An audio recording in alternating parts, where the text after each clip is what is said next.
사도행전 1장 8절.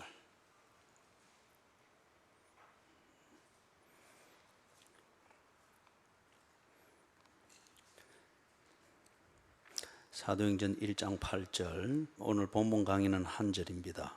한 절인데 우리 1절에서부터 8절까지 같이 읽도록 하겠습니다.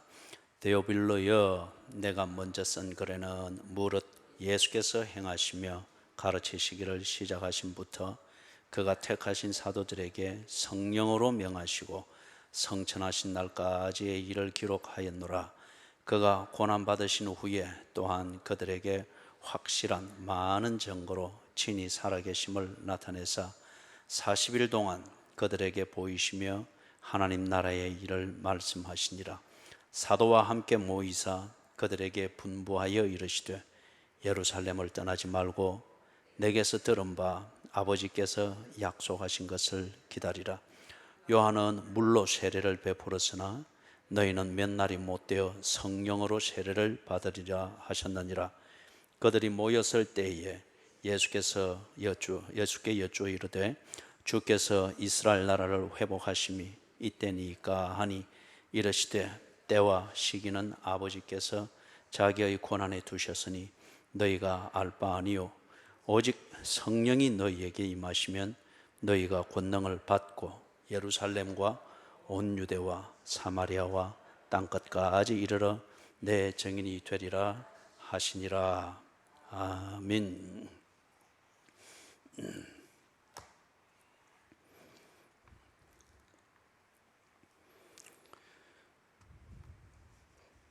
컴퓨터를 쓰니까 편리한 점도 있네요.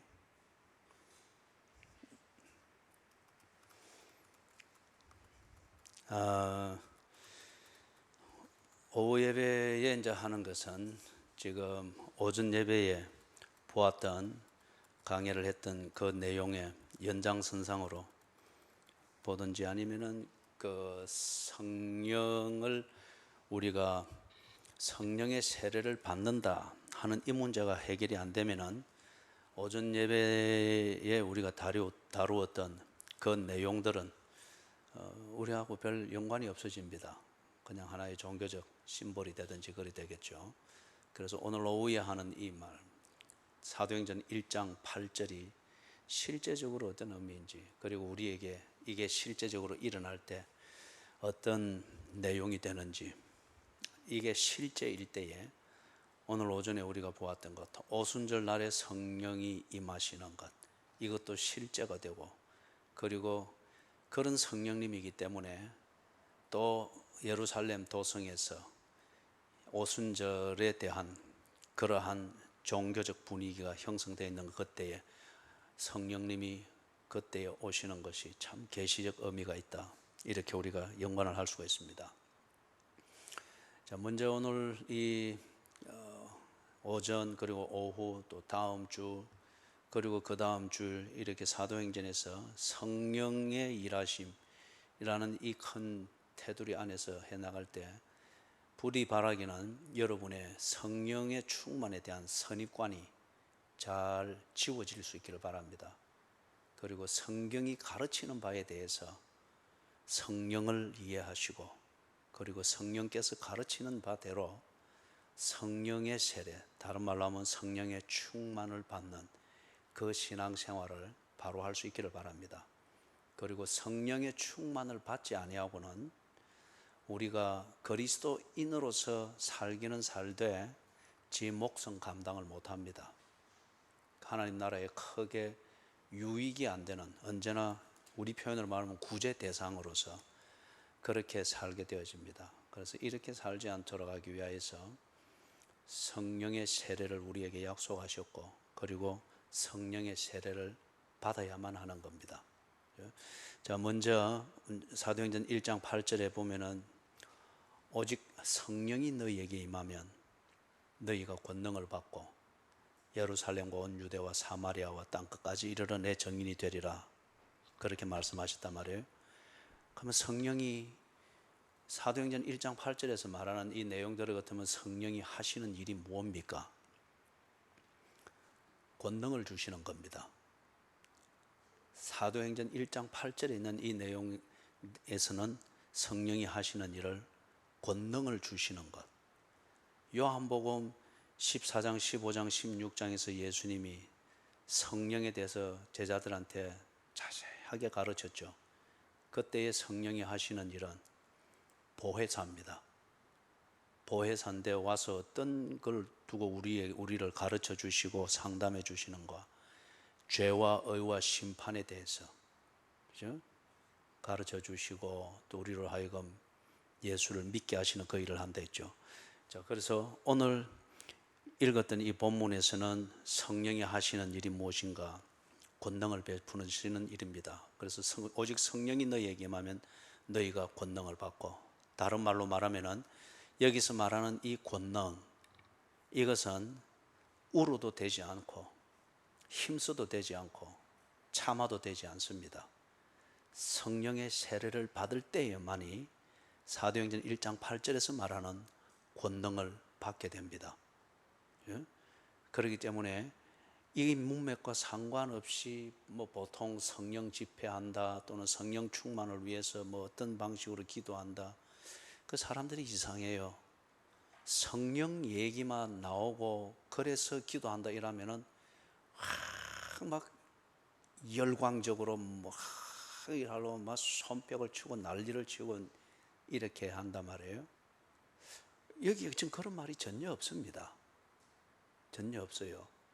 오전에 읽었던 그 본문에서도 2장 1절에서 성령이 불처럼 갈라지는 불의 혀처럼 임했지, 거기 기도하던 120문도들이, 그때 그 사람들이 거기 기도하고 있고 그런지는 모르지만은 그들이 그렇게 막 불처럼 뜨겁고 막 갈라지는 불의 혀처럼, 삼자가 볼 때는 광란하듯 그들이 그리 했다는 게 아니거든요. 성령이 임했단 말이에요. 임하시는 성령님의 그 현상을 목격한 누가가 볼 때에 불의 혀처럼 갈라지더라.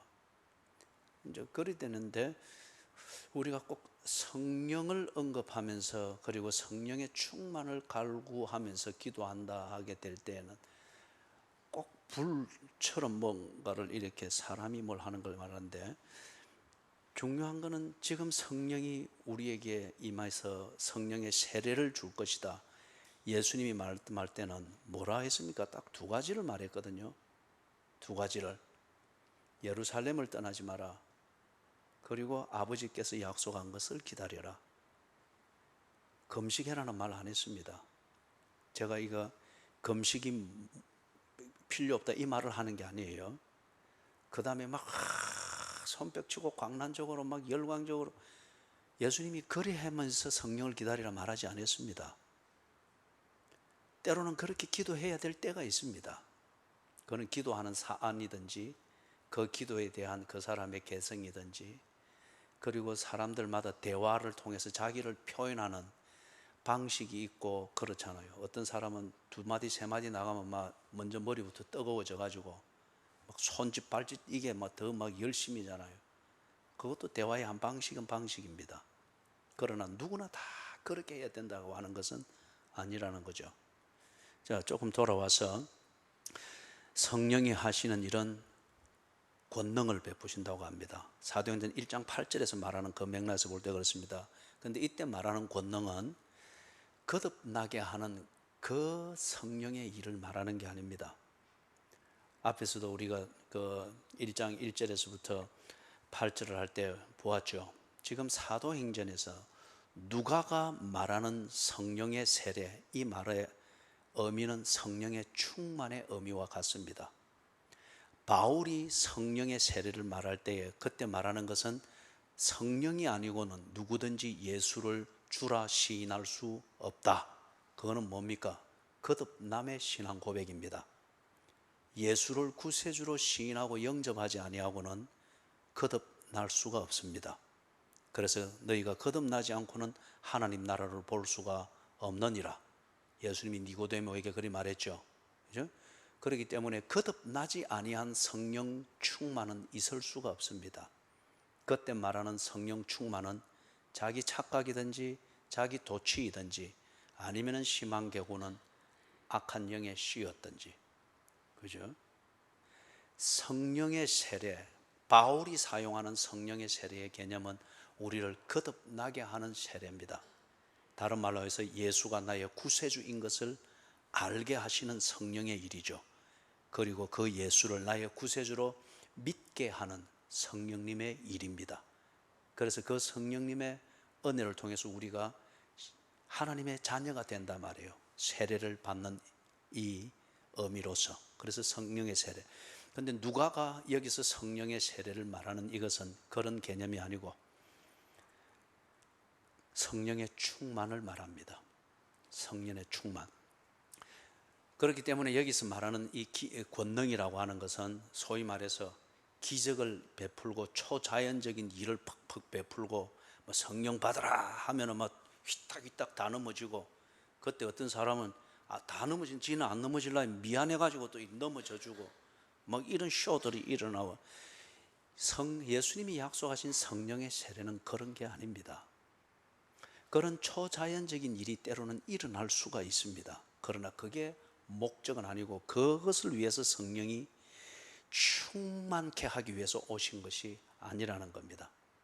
그래서 사도행전 1장 8절에서 말하는 이 성령님이 하시는 일, 권능을 주신다고 하는 것은 기적을 베푼다, 기적을 만든다, 여기에 근본 목적이 있는 것이 아닙니다. 자, 그러면은 누구에게 성령의 세례가 임하는가, 이걸 보면서 권능을 분석을 해 보십시다. 예수님이 누구에게 성령의 세례를 기다리라 했습니까?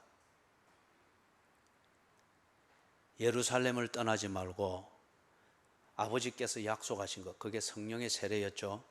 그걸 기다리라. 누구에게 그 말씀을 했습니까? 첫째, 1번, 꼭 객관식으로 해야 여러분이 답을 해요. 그죠? 1번, 40일 금식하고 있는 사람들에게. 2번, 성령 집회에 참석해서 북치면서 주야 삼창하면서 막 손을 떨면서 지금 기도하고 있는 사람들에게. 3번, 12제자에게. 4번, 120명의 문도에게. 몇 번입니까? 여기 이제 3번하고 4번하고 이렇게 헷갈리죠, 그죠? 그러니까 내하고 눈 안 마주치려고 자꾸 이렇게 생각하는 척하면서 이렇게 돌리고 이러는데, 그죠? 4번입니다. 120문도가 모여 있는 거기에서 말씀을 하셨습니다. 그죠? 그런 것 같으면은 예루살렘과 온 유대와 사마리아와 땅끝까지 이르러 내 정인 되라. 이 대위임을 받은 사람들은 12명의 제자만이 아니고 당시에 있던 초대교회 교인들, 최초의 교인들, 사도행전에서는 지금 120명이라 기록하고 있는 그 사람들입니다. 그죠? 그들에게 지금 사도행전 맥락에서는 그렇게 이야기되는 거예요. 그 다음에 예수님이 누가복음 마지막에서는 온 천하에 다니면서, 마가복음에서 온 천하에 다니면서 만민에게 복음을 전하라, 그 말씀을 하실 때에 그 상황을 누가복음에서는 연장해서 기록한 게, 그리 하시고는 성천하셨다 함축적으로 말했죠. 그 자리에 있었던 사람들, 몇 명인지는 모르나 그 자리에 있었던 사람들이 너희는 온 천하에 다니며 만민에게 복음을 전하라. 마태복음의 포형 같으면은 내가 너희에게 분부한 모든 것을 가르쳐 지켜 행하게 하라. 아버지와 아들과 성령의 이름으로 세례를 주고 내가 너희에게 분부한 모든 것을 가르쳐 지켜 행하게 하라. 그리고 20절, 마태복음 28장 20절 하반절 뭡니까? 이거는 여러분 다 알죠, 그죠? 시작. 예, 막 바쁜 세상이니까 막 앞에 좀 잘라 모두, 그죠? 볼지어다. 예, 내가 세상 끝날까지 너희와 항상 함께 있으리라. 그 두 가지의 부사가 아주 중요합니다. 볼지어다, 그리고 항상. 그죠? 항상. 우리 정인숙 집사님이 아플 때뿐만이 아니고 좀 괜찮아서 주님께 감사할 그때도 네 이제 알아서 해라 이게 아니고 항상 함께 있으리라. 그죠? 자, 그렇기 때문에 거기서는 마태복음, 마가복음, 누가복음 끝에서 예수님이 그 지상의 대명령을 할 때 몇 명이 있었는지는 몰라요. 그러나 분명한 것은 12명의 제자만 있었던 것은 아닌 게 분명합니다. 그리고 누가복음을 기록한 누가가 지금 사도행전을 기록을 하면서 1장에서 좀 더 자세하게 얘기를 진술하죠. 그래서 예수님이 이 지상의 명령을 수행하기 위해서 너희들이 1차적으로 해야 될 것, 그들은 이제 지금 거듭났습니다. 거듭났기 때문에 거듭나는 성령의 세례를 받는 이게 아니고, 이제 거듭났으면은 거듭난 사람답게 재구실을 하면서 살아야지. 재구실을 하는 것은 이런 것이다. 예수의 부활을 증언하는 사람이 되어야 된다. 이걸 위해서 그들이 해야 될 게 뭐냐? 성령의 세례를 받는 것이었습니다. 성령의 충만함을 받는 겁니다. 지금은 특별히 이 베드로로 대표되어지는 이 사람들은 거듭났습니다. 예수를 위해서 지사충성할 진심이 있습니다. 그렇기 때문에 베드로의 대답이 예수님, 아가페를 물으시는데 나는 아가페를 못합니다. 내가 못 모르고는 그걸 큰 소리 쳤는데 나는 언제나 내 말 앞에서 나는 실패자였습니다. 예수님이 잘 보았지 않습니까? 그러나 내가 할 수 있는 것은 필레오입니다. 이제는 내가 죽기까지 예수님과 동행하겠습니다. 그리고 예수님을 부인하지 않는 그러한 의리를 지키겠습니다. 그러나 나의 최선은 필레오일 뿐이지 아가페는 못 됩니다. 겸손히, 참 그게 베드로의 진심이었습니다. 그리고 예수님이 내 양을 먹이라, 내 양을 치라, 내 양을 먹이라. 주를 위하여 살 준비가 되었습니다. 그리고 그만큼 살 수도 있습니다. 그런데 그것으로 재구실은 못한다는 거예요. 우리가 성경을 많이 아는 것만으로 재구실이 됩니까? 안 되죠, 그죠? 자꾸 이 가똑똑해지잖아요. 자꾸 그리 되니까 원치 아니하게. 교회 생활을 해서 한 교회를 죽기까지 지사충성 섬기는 그것으로 그리스도인으로서의 재구실이 다 됩니까? 안 돼요.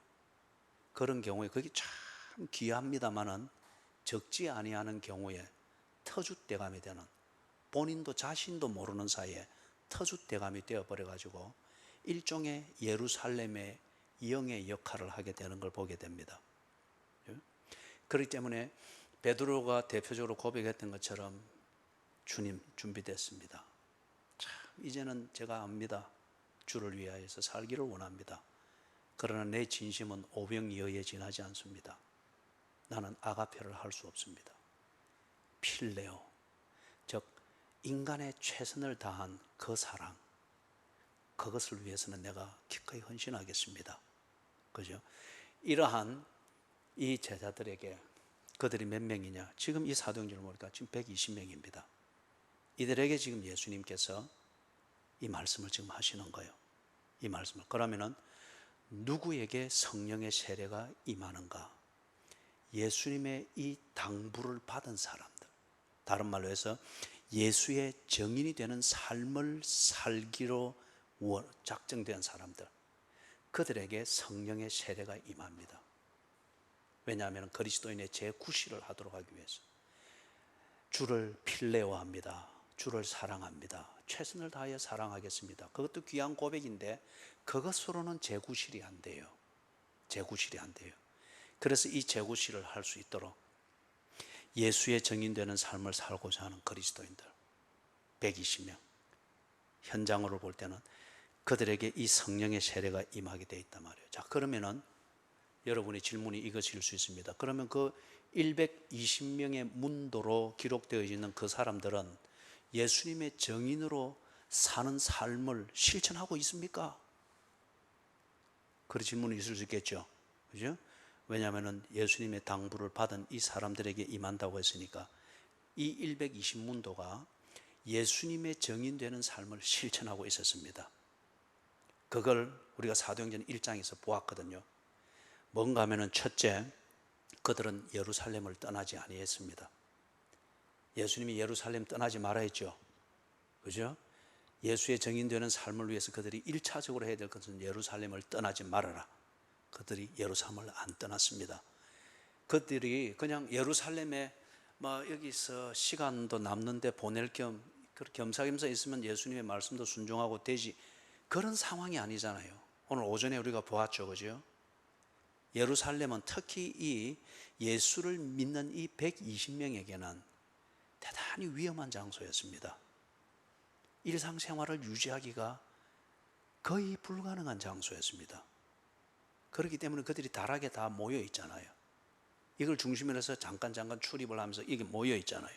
그죠? 그렇기 때문에 이 사람들이 예루살렘의 영이 지배하여 종교적으로는 무언가 있고 거기에 속하면은 예루살렘은 너무 살기 좋은 것이고 저절로 신비감에 둥둥 떠서 사는 것처럼 될 수 있으나, 그러나 지금 이들이 해야 될 일, 예수의 부활을 증언하는 이 신앙 고백을 하는 예수의 사람이 된 이상 그것은 그들이 볼 때에 뭡니까? 하나님 나라를 대적하는 치명적인 장애물인 거예요. 이것과 싸워야 되는 문제고, 예수의 부활을 증언하려고 하면은 1차적으로 그들이 원하든 원치 않든 이것과 대척점에 서야 됩니다. 이런 예루살렘에 그들이 자원하여 머문다, 이는 예수님을 순종한다 하는 이 진심과 이것이 그들을 압도하지 않으면 이 실천은 불가능합니다. 여러분, 지난주 거주난 주간 비 많이 왔잖아요. 그때 새벽기도 저절로 와 집디까? 그때 수요 예배 저절로 와 집디까? 아니잖아요. 환경이 어려우면 어려울수록 여러분이 더욱더 결심하고 챙기지 않으면 평상시 자연스럽게 하던 생활도 유지하기가 어렵잖아요. 지금 이 120문도에게 예루살렘은 지금 그와 같은 상황입니다. 다른 때에는 얼마 전까지만 해도 그들에게도 신비롭고 정말 때로는 한 번씩 기다려지는 그런 순례자의 길을 가도록 만드는 신비한 도성이었습니다. 그러나 지금은 자칫하면 그들의 생명이 왔다 갔다 할 판인 이런 대척점에 서 있는 그러한 도시입니다. 자, 그렇기 때문에 이들이 예수의 말씀을 순종하고 있습니다. 그 다음에 두 번째 그들이 순종하고 있다는 증거는 뭐냐 하면은 1장 저 뒷부분에 그 직무를 맡을 자를 뽑지 않습니까? 그죠? 22절에 거기 보면은 가룟 유다를 대신해서 이 직무를 맡을 자를 뽑자 하고서 그것을 시행을 하잖아요. 그걸 어떤 의미라고 했죠? 이게 뭐 공동의회 해가지고 뭐 화한 들어오고 뭐 축 취임해서 그런 종류의 직분 세우는 게 아니라 했잖아요. 총대를 맬 자를 선발하는 겁니다. 예수의 증인 될 사람, 지금 상황이 이렇고 예루살렘의 영이 지배하고 있는 바로 이 도시에서 불과 120명밖에 아직 되지 않는 이 세력을 가지고 이들이 서슬이 시퍼렇게 지금 벼르고 있는 바로 그 예수가 구세주이시다 하는 것을 증언할 이 일을 위해서 총대를 맬 사람을 선발을 하는 거잖아요. 그죠? 그래서 12명 선발대를 딱 매는 그거잖아요. 이게 어떤 의미를 가집니까? 사실 이걸 산술적으로 보든지 종교 전쟁의 이 구조에서 보면 이건 성산이 없는 싸움입니다. 12명으로 뭘 한단 말이에요? 이 예루살렘의 영을 어떻게 지배한단 말이에요? 아니면 120명이 똑같이 맨파워를 그렇게 형성해가지고 뭐 한다 할지라도 그 예루살렘 도성을 쫙 지배하고 있는 그 유대교의 그 종교성, 그 예루살렘의 영을 어떻게 격파할 수 있겠어요? 성산이 없는 싸움입니다. 그럼에도 불구하고 이들이 신중하고 진지하게 총대를 맬 사람을 딱 선발을 하고, 얼마나 진지하게 하고 있어요? 그를 위해서 기도하고 합당하게 여겨지는 자를 추천하고 그리고 검증하고 그런 다음 제비를 뽑고, 그죠? 그리고 뽑혀졌을 때에 하나님께 감사하면서 찬양을 하고, 얼마나 진지하게 있습니다. 성산이 없는 싸움이지만 그들은 진지하게 하고 있습니다. 왜 그랬습니까? 예수의 말씀을 순종할 준비를 하는 거죠. 예수의 부활을 증언하라. 그래서 이 예루살렘을 떠나지 말고 성령의 세례를 기다려라. 그들이 예수의 증인이 되기 위해서는 예수님을 정확하게 보았고 예수님을 정확하게 듣고 예수님으로부터 정확하게 들은 바 사명이 있는 이 사람을 딱 정리를 하는 거예요. 순종할 마음과 순종할 준비가 없다고 하면은 이들이 이렇게 할 필요가 없는 거죠. 그죠? 정언을 정확하게 할 수 있고 정언의 내용을 가진 자를 선발하여 뽑습니다. 그리고 기꺼이 이 상황에서 목을 내놓을 수 있는 선발대를 그들이 뽑는 것을 볼 때, 그래서 이 두 가지, 예루살렘을 떠나지 아니하고 거기서 기다리고 있습니다. 두 번째, 예수님의 당부하심대로 예수의 증인이 되기 위하여 내용을 준비하면서 총대를 맬 사람을 선발하고 있습니다. 그들은 예수의 말씀을 순종할 준비가 되어 있고 실천하고 있는 사람들입니다. 그래서 이 120문도에게 성령이 나중에 임하게 됩니다.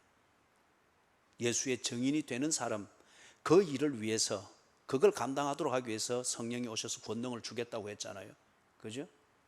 그래서 무단히 뭐 방언받기 위하여서 막 그걸 하지 마시라고요. 그러다 보면은 그 어떤 심리학적인 어떤, 그리고 정신병리학적인 그런 면에서 신경이 한쪽으로 계속 패턴화되든지 마비되어도 이상한 소리가 나요. 그죠? 그걸 방언이라고, 그게 아니다 말이에요. 성령께서 임하셔서 권능을 주실 때에 그 권능 중에 방언이라는 은사가 있습니다. 권능은 누구에게 준다고요? 예수의 증인이 되고자 하는 자에게 준다고 했습니다. 자, 그 다음에 왜 성령의 세례가 그러면은 이 사람들에게 필요할까? 오전에 자세하게 했던 내용입니다. 요약해서 잠깐 정리를 하면은 왜 성령의 세례가 필요한가? 그리고 이걸 통해서 권능을 받아야 되는가? 그들이 지금 기다리고 있고 예수의 증인이 되는 그 시발점이 되는 예루살렘, 이 도성의 분위기가 만만치 않습니다. 예루살렘의 영이 지배하고 있는 상황입니다. 오늘 나눔 시간에 이 부분에 대해서 좀 많이 나누었습니까? 코로나 이야기하고 있었군요. 예루살렘의 영이 지배하는 상황입니다. 그래서 간단하게 정리하면 이 예루살렘이, 특히 예루살렘의 유대교의 신학적 이론과 이 이론을 가지고 사람을 설득하고 위협하고 하는 이 사변이 아주 첨예하게 그렇게 퍼져 있습니다. 웬만한 사람이 명함을 낼 수가 없습니다. 그렇게 저렇게 딱 유대교에서 만든 신학적 이론하고 이 사변, 이게 딱 얽혀져 있기 때문에, 그 다음에 유대교의 신앙생활 규칙들, 그리고 이 규칙을 지키는 전통, 이게 예루살렘 도성의 생활 저변에 쫙 깔려 있습니다. 그렇기 때문에 이 규칙을 어기거나 전통을 어기게 될 때 가장 심한 벌이 뭡니까? 유대교로부터 출교를 시키는 거예요. 그러면은 예루살렘의 영이 지배하는 바로 이 사회에서 출교를 당했다. 그러면 그 사람은 이미 눈에 보이지 않는 사형을 받은 것과 같습니다. 그래서 날 때부터 소경된 그 아들이 예수님을 만나서 눈을 떴죠. 그때에 이 유대인 지도자들이 예수님께 올가미를 걸려고, 그래서 그 부모들에게 물었죠. 정말 예수가 이 당신 아들의 눈을 뜨게 했느냐? 그 부모가 모른다고도 대답 안 하고, 아니라고도 안 하고, 맞다고도 안 하고, 뭐라고 대답했습니까? 왜 본인한테 물어보라고 했습니까? 이 두 줄에서는 성인이기 때문에. 확실히 이 두 줄이 수준이 좀 더 높네, 그죠? 예. 제가 칭찬할 다른 말이 없어서 그래 했습니다. 그죠? 예. 또 이쪽에서는 삐끼지 마시고, 그죠? 예. 그게 궁색한 변명이었어요. 그러면서 그 뒤에 보면은 왜 그런 식의 변명을 대고 대답을 알면서도 안 했다고 거기 딱 요한이 기록했습니까? 그렇죠. 출교 당할까 두려워서. 출교 당하면 끝입니다. 그래서 출교를 당하면 경찰 보호권이 없어집니다. 예를 들면, 그래 가면서 슬쩍 이 뭡니까 문집사님한테 푹 쥐어받고 그다음에 쥐어받고 어이구 어이구 할 때에 부인인 서군사님 핸드백에서 지갑 쏙 빼가 갔다. 그러면 서군사님이 도둑놈 잡아라. 그다음에 문집사님은 강도 잡아라. 그래도 누구도 거들떠 보지 않는 거예요. 왜냐하면 떡 보고 출교당한 사람이네 이러면은 사람 취급을 안 해요. 그래서 이 부모들이 분명히 모든 걸 알고 기쁘고 그래 하지만은 함구한 겁니다. 출교 당할 것이 두려워서. 그래서 이 예루살렘의 영이 지배하는 그 사회에서는 유대인의 신앙생활 규칙들과 이 전통이 쫙 지배적입니다. 그걸 어길 수가 없습니다. 그 다음에 또 한 가지를 보면 유대교의 교권이 지배하는 사회 구조와 사람들의 정서가 있죠. 조금 전에 우리 봤던 것과도 연관이 되어집니다. 우리 공안 정국 일대에는 이래 공안 당국에서 이래 그죠? 간첩인가 아닌가 그 혐의만 받아도 그죠? 아주 오금이 서리잖아요.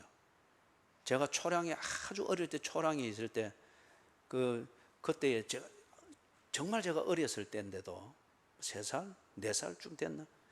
어렸을 때도 지금 그 광경이 잊혀지지 않는 거예요. 생생합니다, 아직도. 밖에 이리 쫄랑쫄랑 나갔는데 이제 보니까 건너편에 소방서 비슷한 거기인데 이 소방서 비슷한 거기면 출입하는 문이 크잖아요, 그죠? 그 문짝을 걸어놓은 기둥 옆에 제 어린 나이에 눈에 아주머니 한 분이 이렇게 꿇에 앉아가지고 뒤로 묶인 채 길 건너편인데 그래가지고 막 기둥이 이렇게 서 있는 거예요.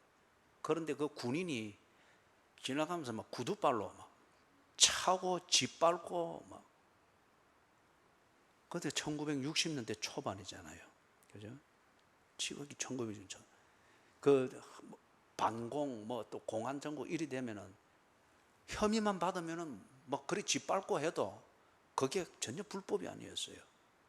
그런데 이 유대교의 교권이 지배하고 있고 이 법과 전통이 지배를 하고 있는 특히 예루살렘 같은 여기에서는 유대교의 신앙생활 규칙 그리고 그 교권이 혐의를 가지게 되어서 딱 이게 걸리게 되어지면은 못 살아남습니다.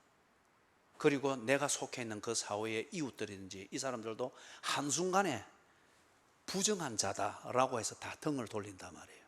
그죠? 그럼 알바 자리 다 떨어지고 뭐 먹고 살 길이 없어요.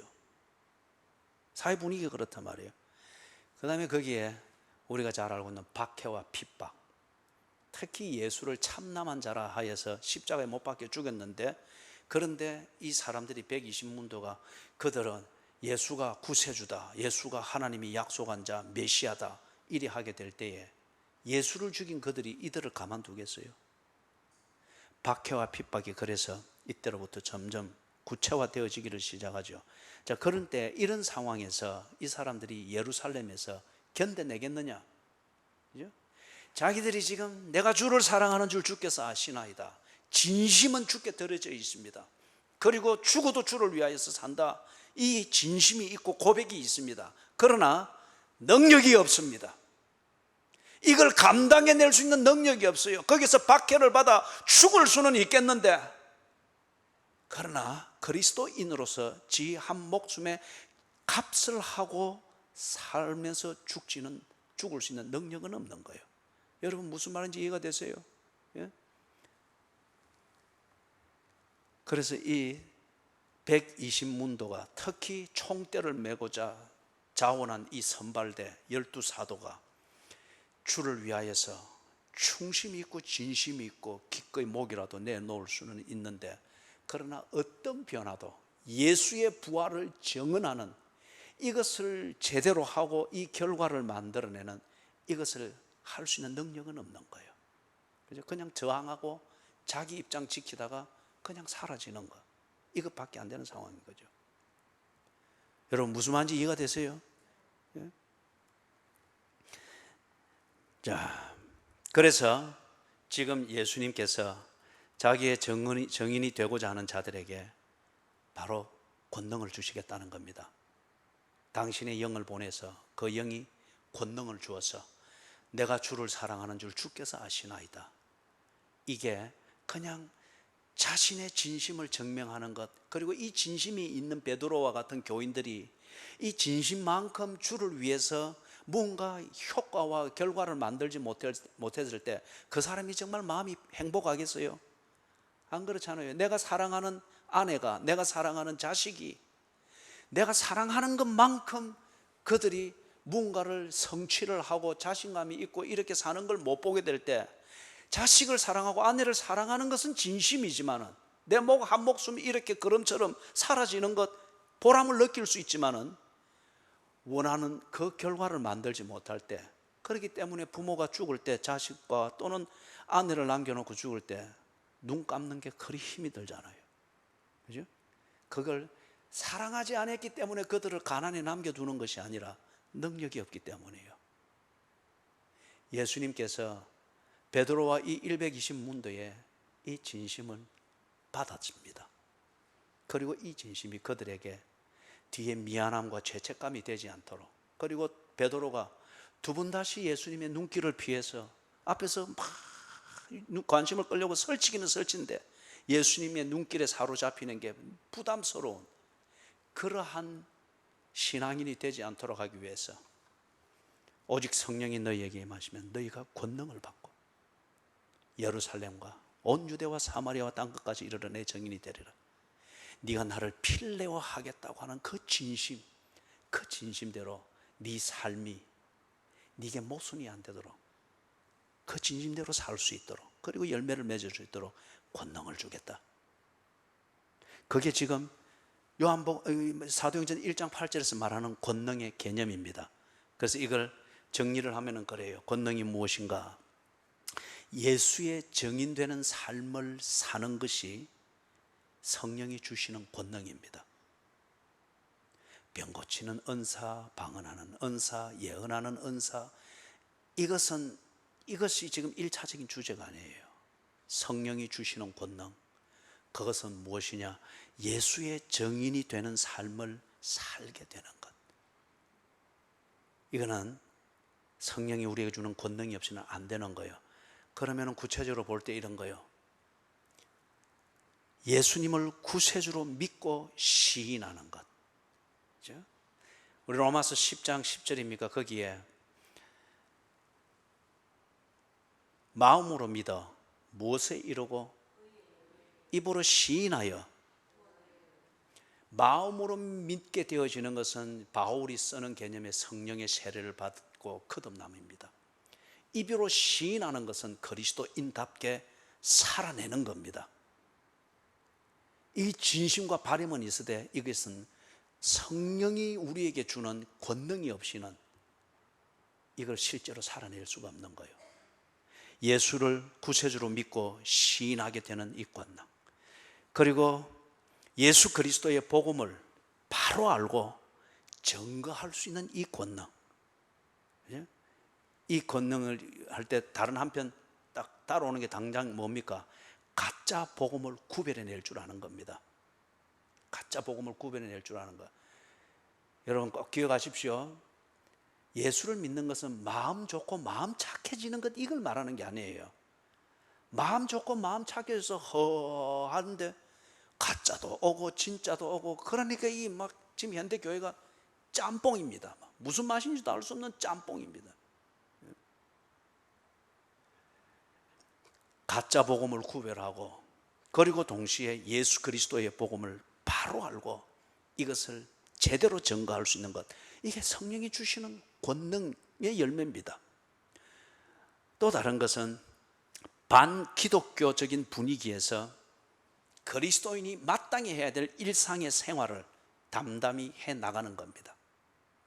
반기독교적 분위기에서 일상생활을 담담히 해나가는 거. 우리 청년들 요즘 캠퍼스에 당연히 그 문화가 반기독교적 문화죠. 그럼에도 불구하고 거기에서 내가 혼자고 내 클래스에서 우리 과에서 내가 혼자 그 기독교인이다 그럴지라도 내가 그리스도인의 수준과 품위를 지키면서 내가 마땅히 해야 될 생활을 담담히 해나가는 것, 성령이 주시는 권능이 아니면은 이것은 불가능합니다.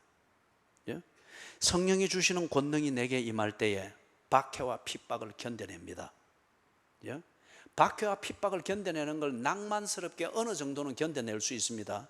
그리고 낭만스럽게 어느 정도 견뎌내면서 실수로 확 죽어서 이러면 순교자가 될 수 있는데 천국에는 안 보일 수가 있습니다. 종교적 흥분으로 지푸레 죽을 수가 있단 말이에요. 그죠? 박해와 이 핍박을 견뎌내는 것, 견뎌야 되는 목적이 뭡니까? 예수의 정인되는 삶을 지켜내기 위해서 박해와 핍박을 저항할 건 저항하고 견딜 거는 견디는 겁니다. 그죠?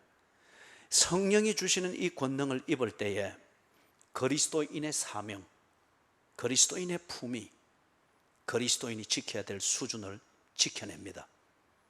그게 한편 세상으로부터는 박해와 핍박, 조롱, 불이익 이런 것들을 스스로 끌어들이게 되는 거죠.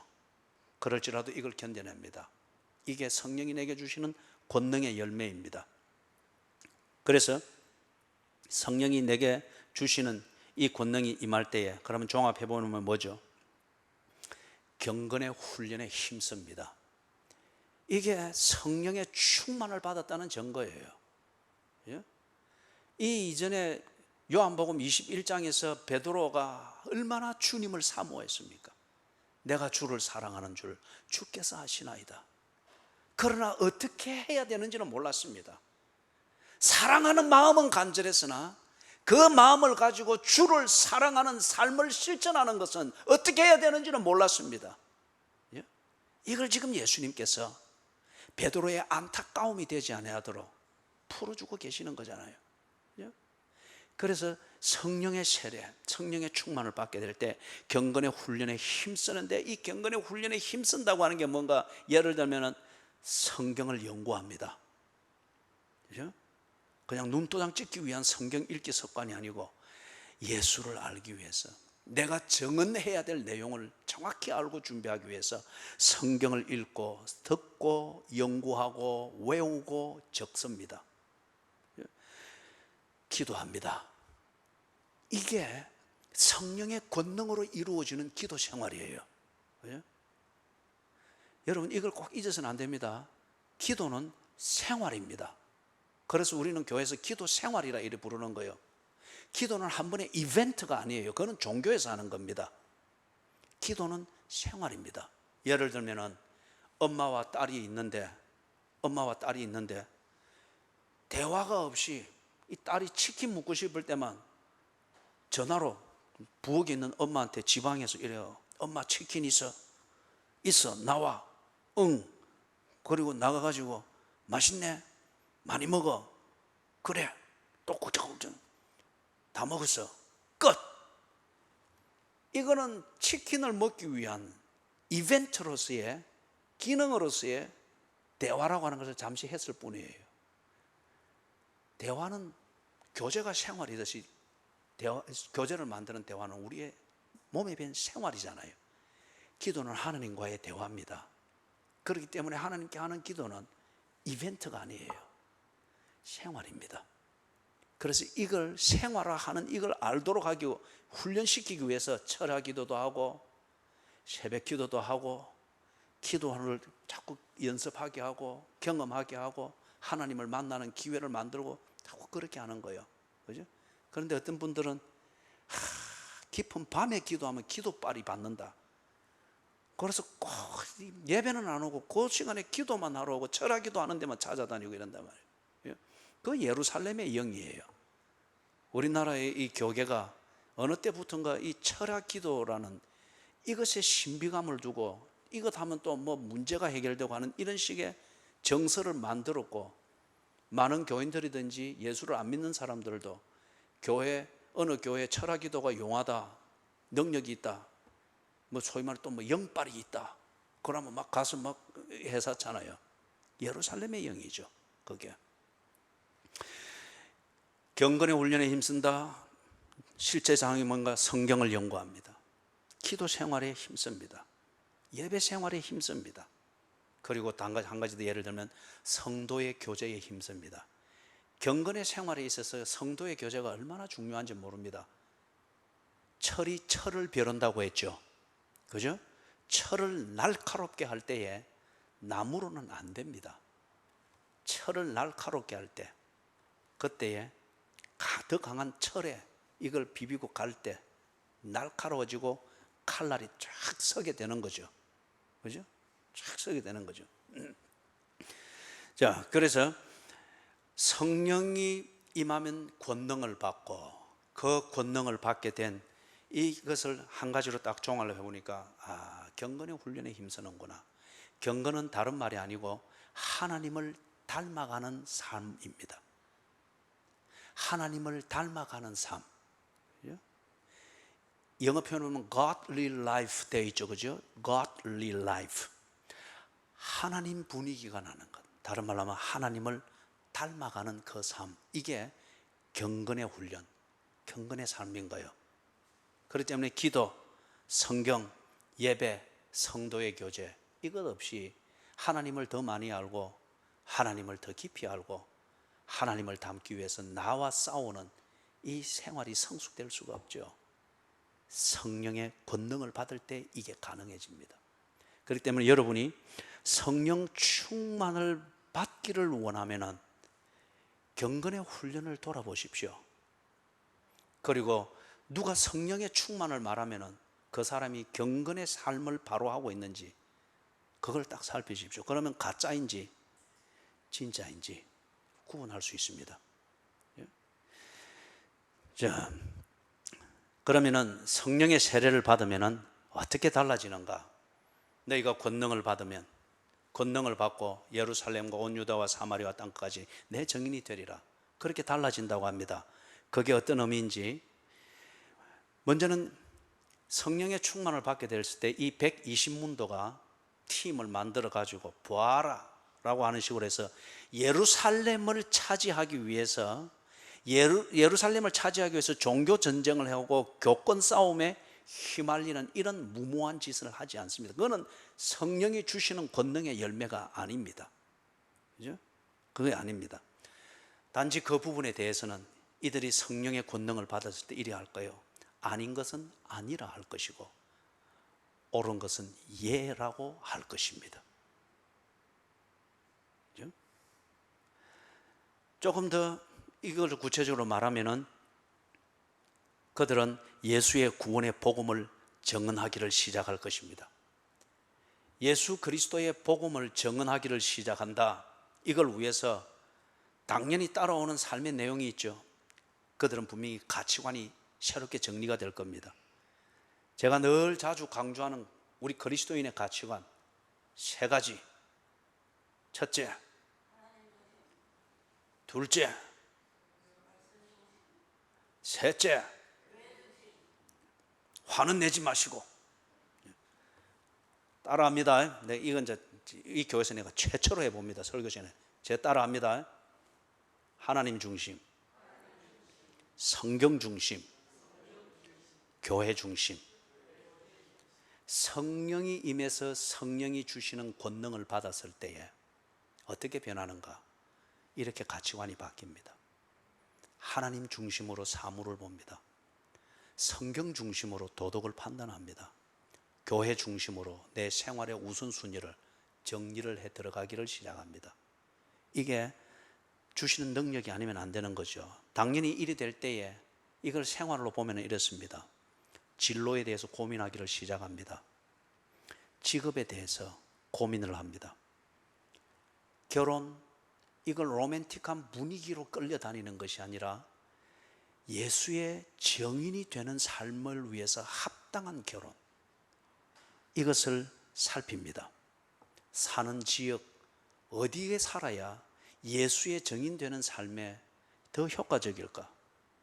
사회생활, 대인관계 이런 것들에 있어서도 지역이든지 학군이든지 아니면은 그 사회 분위기에서 이게 앞으로 전망이 있다 없다 이걸 가지고 더 이상 따지지 않고 예수의 증인되는 삶에 보다 더 효과적인가 아닌가 이걸 따져서 주거 지역을 결정하고 직업을 결정하고 사귀어야 될 사람, 말아야 될 사람, 동호회, 들어가야 될 동호회, 들어가서는 안 될 동호회 고민을 하고 정리를 해 나가기를 시작합니다. 예수의 증인되는 예수의 구원의 복음을 증언하는데 합당한 그걸 위해서요. 자, 그런 것 때문에 이걸 달리 표현하면 이렇습니다. 성령의 베푸시는 권능을 받은 사람이면은 복음을 듣고 구원받아야 할 사람이 있는 곳으로 갑니다. 나를 통해서 예수의 복음을 듣고 구원을 받아야 할 사람이 있다고 하면은 그가 예루살렘에 있으면 예루살렘으로 갈 것이고, 유대 어느 외곽에 있으면 찾아갈 것이고, 사마리아에 있다고 하면은 시민권을 받아서라도 가려고 할 것이고, 땅 끝에 있다고 하면은 그가 고공공포증이 있으면 이것을 극복하는 체질 개선을 해서라도 땅 끝에 가려고 할 것입니다. 왜냐? 거기에 무언가 연봉이 좋은 그 조건이 있기 때문에가 아니고 그런 것으로 보지 않습니다. 성령을 주시는 권능을 받은 자는 예수 그리스도의 복음을 듣고 구원을 받아야 할 자가 있는가? 그 일이 내 일인가? 이걸 보고 결정을 합니다. 그리고 예수의 부활을 증언하는 것, 이것을 가장 효과적으로 할 수 있는 생활을 자신의 삶으로 선택합니다. 우리 젊은이들이 이 고민을 좀 할 수 있기를 바라고, 그리고 이런 우리 자녀들을 키우는 예수 믿는 부모들이 자녀들에게 물을 먹일 수는 없습니다. 그러나 물을 먹어야 할 올바른 냇가는 인도하는 것은 부모가 해야 될 일입니다. 이 가치관을 분명히 심고 이 가치관으로 사람이 사는 것이 무언가를 그들이 동의를 하든 안 하든 심어놔야 됩니다. 심어놔야 됩니다. 그죠? 두 가지를 정리를 했죠. 나를 통해서만이 복음을 듣고 구원을 받아야 될 사람이 있다. 그가 있는 곳이 내가 가야 될 곳임을 압니다. 그 다음에 어떤 종류의 삶을 살아야 되느냐, 어떤 진로를 택해야 되느냐, 내가 예수의 증인되는 삶을 가장 효과적으로 할 수 있는 그게 내 직업이며 거기가 내가 사는 곳이며 그게 내가 만들어 가야 될 나의 삶이라는 겁니다. 성령을 통해서 성령이 주시는 이 권능을 받은 자는 이 고민을 하게 됩니다. 그렇죠? 말씀을 정리합니다. 두 가지 실제적인 도전을 하면서, 지난 금요일 제가 이제 KPM에서 무슨 회의가 있어서 연루되어진 그 선교지에 문제를 해결하는데 필요한 회의가 있어서 갔습니다. 잠을 한숨도 못 자고 그냥 일을 하고 이러다 가노니까 아마 오늘 그 후유증을 해서 오늘 몸의 컨디션이 그런 모양입니다. 그런데 이제 회의를 하는 중에 그 KPM은 우리 총회 선교 본부를 말합니다.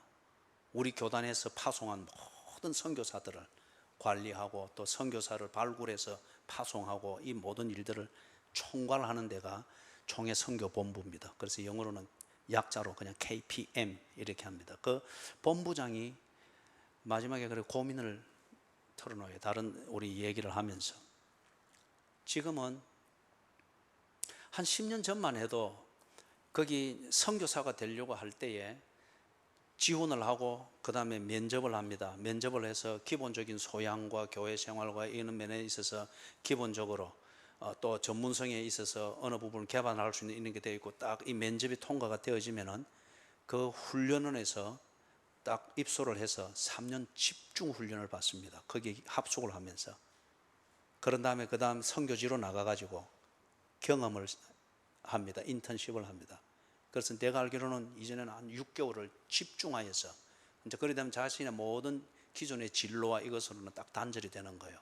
그래서 이제 훈련을 받고, 그런 다음에 그 이상 더 문제가 없고 이래서 딱 통과가 되면은 그 다음에 선교 현지로 나갈 준비를 이제 구체적으로 하는 겁니다. 자, 이런 식인데 그때에 이 훈련원에 딱 후보자들이 들어와서 3개월 집중하여 훈련받는, 합숙하여 훈련받는 이때는 60명에서 90명이 언제나 넘쳤다고 합니다.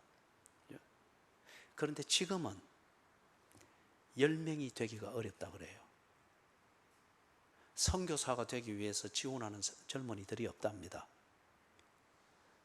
그리고 좀 뭔가 스펙이 있고 그런 면에서 경쟁력이 있는 뭔가 하나가 있다고 하면은 다 그것을 매력으로 해서 끌어들이는 그런 쪽으로 가지, 이 젊은이들이 그걸 가지고 주를 위해서 살고자 하는, 모두가 다 선교사가 되어야 되는 건 아닙니다. 그러나 누군가는 선교사라는 직무를 해야 됩니다. 어떤 사람은 직장인이라는 직무로서 예수의 증인이 되듯이. 그런데 불과 10년 정도의 차이인데, 그때는 60명에서 90명이 언제나 훈련원의 자리가 꽉꽉 찼는데 지금은 10명이 되기도 어렵다는 거예요. 그래서 지금 다른 이 선교사를, 후보생들을 모집하는 이걸 좀 다른 전략을 고민을 하면서 조금 얘기를 나누는 것을 제가 들었는데, 사랑하는 여러분, 그래서 이 뒤에 것 제가 도전을 해보면 그렇습니다. 성령의 세례를 받은 교인, 성령의 충만을 받아서 성령이 주시는 이 권능을 받은 자들, 그들은 예수의 증인이 되기 위해서 예수님의 명령을 순종하기로 작정한 사람들이라 했잖아요, 그죠? 그래서 성령의 권능을 받았습니다. 그러면은 그런 교인은 교회 생활이 분명히 달라야 됩니다. 예를 들면 이런 겁니다. 나는 이 교회에서 평생을 섬기면서 여기서 뼈를 묻겠다. 우리는 이 말을 감동적으로 듣습니다.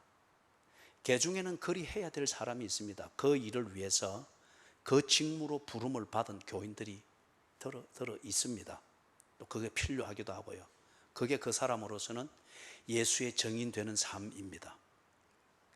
그러나 그걸 우리가 그것만이 성경적이고 그게만이 교회 생활의 표본이다라고 하면은 또 하나의 우리는 예루살렘의 영을 만드는 겁니다. 그런 맹목적인 그런 생각을 하지 마십시오. 그리고 그렇게 생각을 하고 말은 뱉어서나 평생을 한 교회를 지아비 섬기듯 그렇게 섬기는 교인들이 몇 안 됩니다. 그렇게 큰 말을 쳐놓고서는 다 형편되면은 떠나고 없습니다. 그죠? 모두가 다 그리 살 것은 아니라는 거예요. 그런 삶을 위해서 부름을 받았으면은 이게 예수 증인되는 삶을 위해서 내게 주신 성령의 권능인 줄 알고 죽기까지 교회를 섬기는 겁니다. 그 교회를 섬기는 겁니다. 비가 오나 눈이 오나, 그래서 그 교회에서 장례식까지 다 치룰 수 있도록 해야 됩니다. 그러나 그것만은 아닙니다. 성령께서 내게 권능을 주셨다. 가장 근본이 있었죠. 예수의 증인되는 삶을 추구해야 됩니다. 교회를 다니는 목적도 예수의 증인되는 삶을 살기 위해서 훈련받고 배우고 연습하고 꾸지람 듣고 위로받고 그리고 기회를 받고 서포트를 받는 이걸 위해서요. 예수의 증인되는 삶을 위해서 교회 생활을 하고 교회를 정하시고 그리고 교회에 소속된 일들을 하는 겁니다.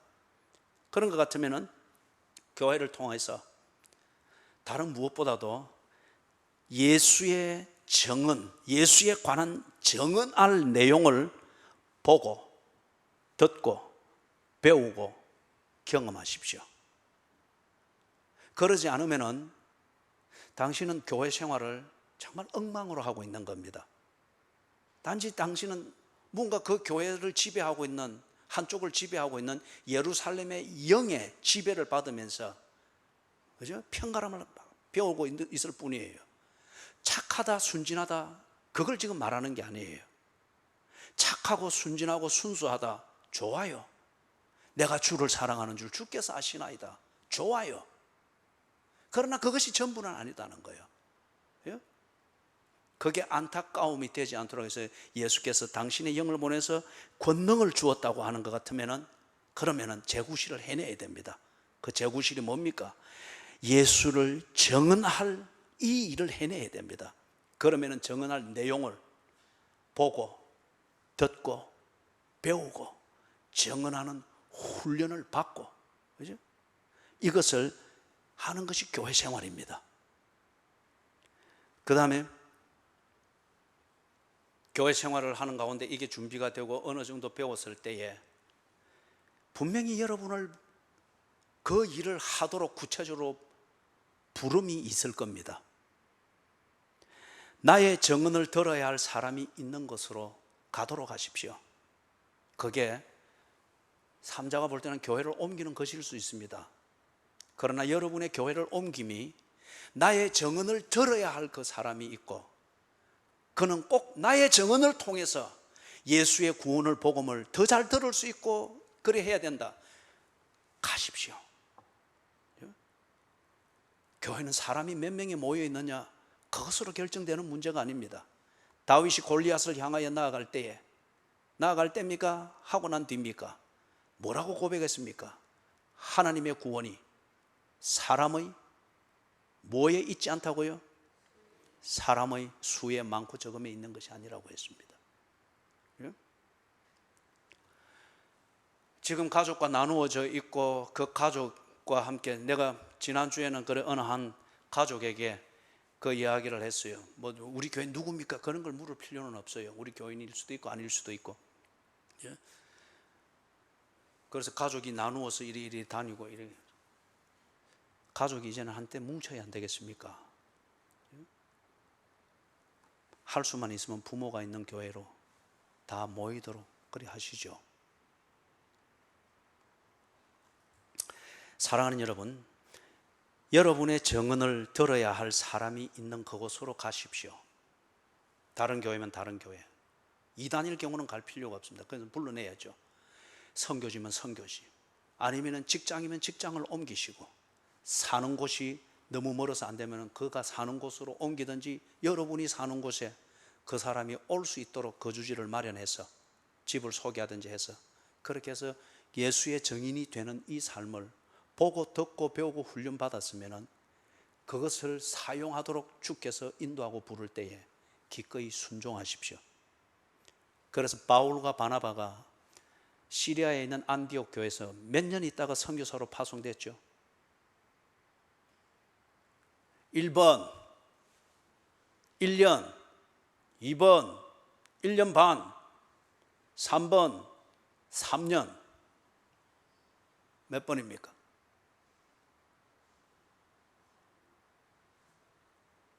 3번 손을 들어보시죠. 예, 3번은 요 알고리즘에 딱 걸린 거예요. 내가 항상 정답을 맨 뒤에 두니까 요번에 또 그럴 것이다 딱 이랬는데, 내가 이걸 딱 알고 요번에 정답을 제일 앞에 딱 두었거든요. 1년. 그리고 그 1년의 봉사에 바울이 참 영향을 많이 미쳤습니다. 그러게 돼서 교회나 바울이 쌍방간의 주의 부르심에 대하여서, 그죠? 인간적으로는 작별이 힘들었으나, 그러나 그 인간적으로 힘든 것이 주의 부르심, 예수의 증인되는 삶, 교회나 교인의 본질적인 이것을 위해서 오늘 우리가 교회가 있고 오늘 우리가 만났고 우리의 성도의 교제를 이렇게 서로 돌아보아 사랑과 선행을 격려하며 해왔던 그 목적을 잊지 아니했습니다. 기꺼이 보냈고 그들은 기꺼이 떠났습니다. 뒤도 안 돌아보고 떠났습니다. 그 교회를 떠나는 것이 신앙생활 끝이 아니잖아요. 주님은 어디에 계십니까? 이것도 1번, 2번 해야 됩니까? 주님은 어디에 계십니까? 어디에나 계십니다. 어디에 계십니까? 어디에나 계십니다. 예? 교회를 옮긴다, 떠난다, 이런 게 허죽지 않은 이유로 되어서 그리스도인의 품격을 떨어뜨리고 수준을 떨어뜨리고 도피 행각을 하는 그런 것이 되지 않도록, 즉 이 땅에 만연해 있는 그런 종류를 하도록 만드는 예루살렘의 영에 지배되지 않도록 조심하시고, 그러나 그것 때문에 정인의 삶을 위하여서 나를 부르시는 그곳으로 가는 것을 마다해서는 안 됩니다. 그렇죠? 마지막 한 가지는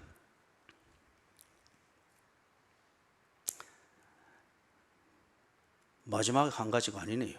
이 단원에서 마지막 한 가지네. 그 사람에게 정언할 수 있는 교회 생활을 하십시오. 그죠? 같이 있고 또는 같이 만나고 뭐 이리 하지만은 그 만남과 교제, 뭐 돌본다, 규제해준다, 교회 나오도록 하기 위해서 친절을 베푼다. 그러나 그거는 주변을 돌고 있을 뿐이에요. 그걸 통해서 한 번이라도 예수가 누구이시며 그분이 나를 위해서 무엇을 하신는 것, 예수가 아니면 당신에게 길이 없고 진리가 없고 생명이 없다고 하는 것을 논쟁을 하든 설득을 하든 싸우든, 그래서 한 1년 덩지고 사는 원수지간이 되든 이 진리를 심고 이 진리를 정언하는 이게 없다고 하는 것 같으면 우리는 부끄럽게 사는 거예요. 그죠? 우리가 친절을 베풀고 자비를 베풀고 할 수 있는 대로 서로 화목해야 되는 이 이유는 이 정언을 하기 위해서입니다. 이걸 못한 상태에서 화목을 추구한다. 그것은 우리가 새벽기도 시간에 제가 강한 표현을 말했죠. 매음하는 것과 같은 거예요. 그렇기 때문에 교회는 좋은 분위기를 만드는 게 주제가 아닙니다. 예수의 정언, 예수를 보고 듣고 배우고 훈련받고, 그리고 예수께서 부르시는 그 파송을 대해서 언제나 스탠바이 준비가 될 수 있도록 이걸 하는 그게 교회입니다. 자, 마지막입니다. 그러면은 성령의 세례를 받기 위해서 무엇을 해야 합니까? 오늘 이것을 질문했던, 한 2주 전에 질문했던 그분 몇 분이 있었는데 오늘 없군요. 성령의 세례를 받기 위해서 무엇을 해야 됩니까? 주여! 삼창하면서 기도해야 됩니까? 그렇게 할 수 있는 때가 있습니다. 그러나 그게 예수님께서 당부하신 성령 세례를 준비하는 그게 아닙니다. 간단해요. 성령 세례를 받기 위해서 무엇을 해야 되느냐? 예루살렘을 떠나지 마십시오. 그 예루살렘은 이 120문도에게 불편한 자리였고 위험한 자리였고 도무지 감성적으로는 은혜를 느낄 수 없는 자리였고, 그나마 예수님께 절개를 지키고자 마음이 정해진 이게 불안 때문에 흔들릴 수도 있도록 만드는 환경의 자리였습니다. 여러분이 그리스도인의 삶을 사는 현재에 있어서 그러한 갈등을 겪게 만드는 게 있는 동시에 여러분의 정언을 들어야 되고, 여러분의 위로와 친절 속에서 신앙생활에 대해서 눈을 뜨도록 만들 필요가 있는 사람과 그렇게 함께 묶여있는 게 있다면 거기가 여러분의 예루살렘입니다. 이게 절대 어느 한 교회에, 이 교회에 발을 들어서면 이것을 평생하고 떠나면 죄인이고 이걸 말하는 게 아니에요. 어떤 면에서는 여러분의 교회 몸담은 교회 생활이 이게 한편으로는 내게 사명감을 주는 동시에 예수를 더 깊이 알아가게 만들지만은, 다른 한편 인간적인 측면이나 문화적인 측면에서는 너무 피곤하게 만들고 좀 어려움과 갈등을 겪게 만든다. 떠나면 안 돼요. 그런 정도를 가지고서는 성령의 권능을 받고, 그리고 그 권능을 통하여서 나를 부르심이 있을 때에 기꺼이 이 교회를 떠나시라고요. 그러나 허줍잖은 일로 불편하다고 하여서 어떤 그런저런 것으로 해내서 예루살렘 영에 휘말려서 떠돌아다니지는 마십시오.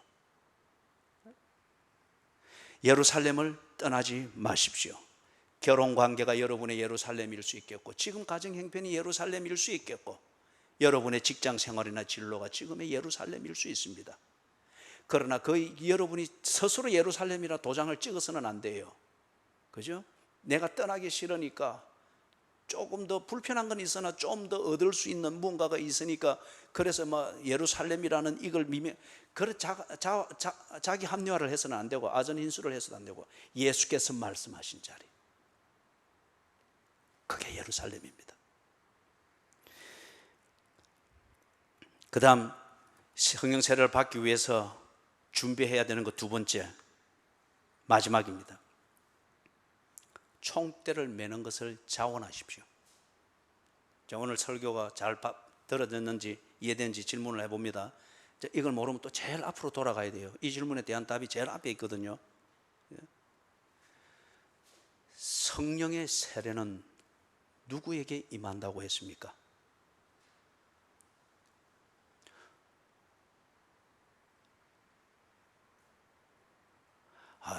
정인숙 지사님이 너무 참 순수한 눈으로 이렇게 다 몰입을 하고 있으니까 왜 대답도 모르요 하고 고함은 지르고 싶은데 할 수는 없고 만만한 이쪽을 보고 누구에게 성령의 세례가 임한다고 했습니까? 이도 또 고함을 지를 수가 없네요. 우리 최태원 씨가 모처럼 왔는데 이 지를 수 없죠, 그죠? 예. 천장 보고 천장에 누구에게 임한다고 했습니까? 예수의 증인이 되고자 하는 사람. 근데 누구 특정인에게 고함 지른 게 아니에요. 자, 다 같이 이제 또 한번 따라 하시다. 누구에게 성령의 세례가 임합니까? 내 따라 해라 했잖아요. 대답을 하시라 할 때는 대답은 안 하고, 그죠? 대답 다 들려주고 난 다음에 자기들이 대답 알고 있는 것처럼 그걸 보면 천년덕스럽다 이라는 거예요. 그죠?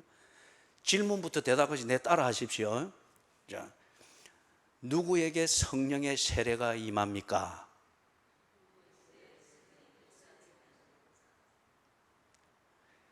내가 하는 이 질문까지도 따라 하시라니까. 지금 딱 새기는 거예요. 대답을 하지 말고.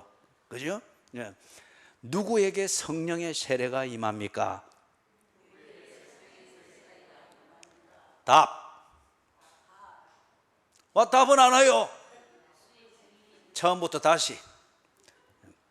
고개를 들라. 그리고 날 봐요. 질문. 누구에게 성령의 세례가 임합니까? 답.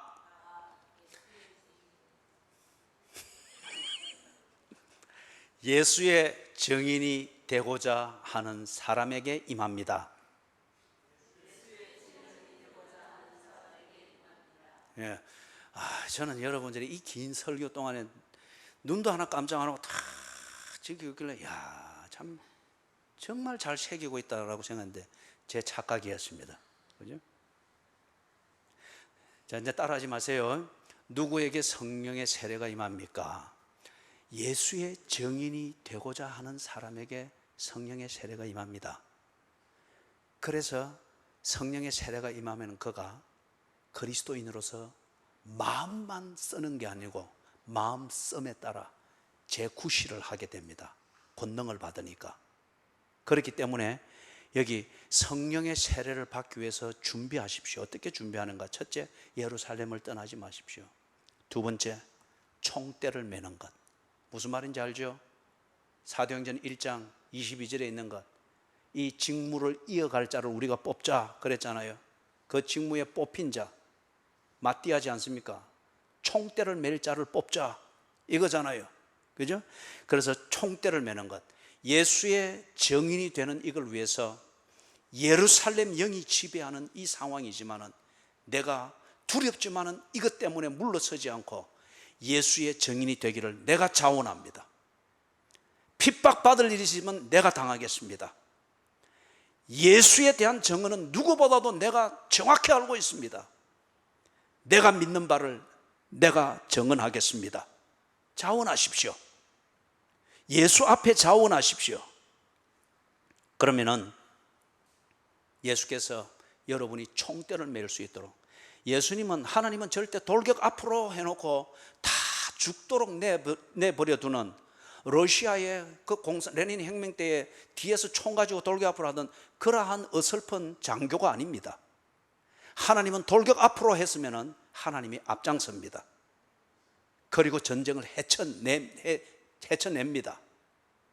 내가 총대를 매겠다고 자원할 때에 예수의 증인되는 삶을 위해서 내 진로를 고민하고 직업을 고민하고 결혼을 생각하고 대인관계를 생각하고 거주지를 생각하고 모든 진로들을 생각하면서 총대를 메고자 하는 이게 자원을 딱 할 때에 예수는 당신의 영을 보내셔서 하게 하십니다. 그죠? 하게 하십니다. 사람이 이런 저지를 놨는데 그것을 계속 추진해 나갈 수 있는 예산이 안 될 때에 그거는 흉물이 되잖아요. 그죠? 높이 지었던 그 건물이 다 흉물이 되잖아요. 예수는 절대 그런 법이 없습니다. 물질 때문에 총대를 포기할 일을 만들지 아니하시고, 건강 때문에 총대를 매지 못할 거 포기하지 아니하시고, 오늘 아침에 그 침대 옆에 무릎을 꿇고 설교하다가 쓰러지지 않도록 해주십시오. 기도할 때 내 마음에 얼마나 그 거룩이 몰려오는지, 그죠? 그것으로 설교 다 됐다 싶은 거예요. 지금 내 별일 없으니까 뭐 또 문병온답시고 내 그런 말을 하려고 하는 게 아니에요. 그죠? 예. 그래서 여러분, 정인됨을 위해서 적절한 직무에 자원하십시오. 여러분이 그걸 통해서 예수의 정인되는 삶에 더 훈련받을 수 있고, 더 많이 알 수 있고, 거기에 대해서 더 경험할 수 있고, 더 효과적으로 정인을 할 수 있다. 그게 보이면 집사든, 그게 장로든, 권사든, 사찰이든, 화장실 청소든, 아니면 사회에서도, 동호 안에서, 직장 안에서 어떤 이런 것들을 맡으면서 남의 책상에 있는 쓰레기통을 치워주는 이것 하면은 정말 사람들하고 친화력을 빨리 만들 수 있는 것 같아요. 저도 시드니에 있을 때, 그 공부할 때에 그 아르바이트를 했거든요. 그러니까 모든 사람과 다 딱 인간미로서 연결이 되는 거예요. 인간미로서. 그죠? 그래서 여러분이 정인됨을 위해서 적절한 직무에 자원하십시오. 그리고 두 번째, 순수한 헌신을 드리십시오. 베드로가 그랬죠. 내가 주를 사랑하는 줄 주께서 아시나이다. 다시 말해서, 주여 내가 주를 사랑합니다. 그러나 나의 사랑은 필레오입니다. 최선은 다하겠습니다마는 그게 사랑이 될지 장담은 못하겠습니다. 이게 베드로의 진심이었습니다. 그리고 그렇게 살았습니다. 순수한 헌신이었습니다. 이게 더 이상 베드로를 부끄러운 그리스도인으로 만들지 않도록 하기 위해서 예수께서 성령의 세례를 약속하신 거예요. 그리고 성령의 세례를 주어서 그가 권능을 받는 거예요. 그래서 더 이상 부끄러운 베드로가 되지 않는 그러한 삶을 사도행전 2장에서부터 쫙 살아나가는 것을 보게 되는 겁니다. 총대를 매는 일에 자원하십시오. 우리 청년들 중에서 선교사로 부름을 받은 이게 있다고 하면 기꺼이 가십시오. 우리 집사님들 그리고 부모님 세대들 중에서도 전부 다 가정에서 뒷바라지만 하다가 끝내지 말고, 자식들이 이제 20살이 되고 지각거림 할 때가 됐으면 뒤도 돌아보지 마시고 삶의 한 1, 2년 정도는 선교지든지 자원봉사든지 이것을 남을 위해서 기꺼이 내 시간과 내 재물과 이것을 드리는 그러한 삶을 사는 게 필요하지 않겠습니까? 그걸 통해서 예수 그리스도의 정인이 된다고 하면, 그걸 하라고 성령께서 내게 권능을 주셨는데, 그죠? 그 권능으로 늘 내 건강 챙기고 그것 하다가 말간 얼굴 가지고 관 속에 떡 들어 누워 있으면 그거 진짜 그거 소름 끼칩니다. 그거, 그죠? 진짜 그 소름 끼친단 말이에요. 정인되는 게 효과적인 직무를 딱 보일 때 그걸 위해서 기꺼이 자원하시고, 그 일이 5년 뒤에 내 일일 것 같다 그런 마음속에 품고, 주여 그 일을 감당할 수 있도록 권능을 주시옵소서. 내가 자원합니다. 감당할 수 있도록 권능을 주시옵소서. 그게 성령 충만을 준비하는 겁니다. 우리 모두 성령 충만 받아서 정말 그리스도인으로서 재구실하면서, 그래서 이 교회가 성령 충만으로 들어오는 자가 바람 같고 나가는 자가 바람 같고, 그래서 여기는 언제나 정지된 공기가 아니라 들고 나감이 휙휙휙 일어나면서, 그래서 성령의 권능이 열매를 맺게 되는 교회 되기를 주님의 이름으로 축원합니다.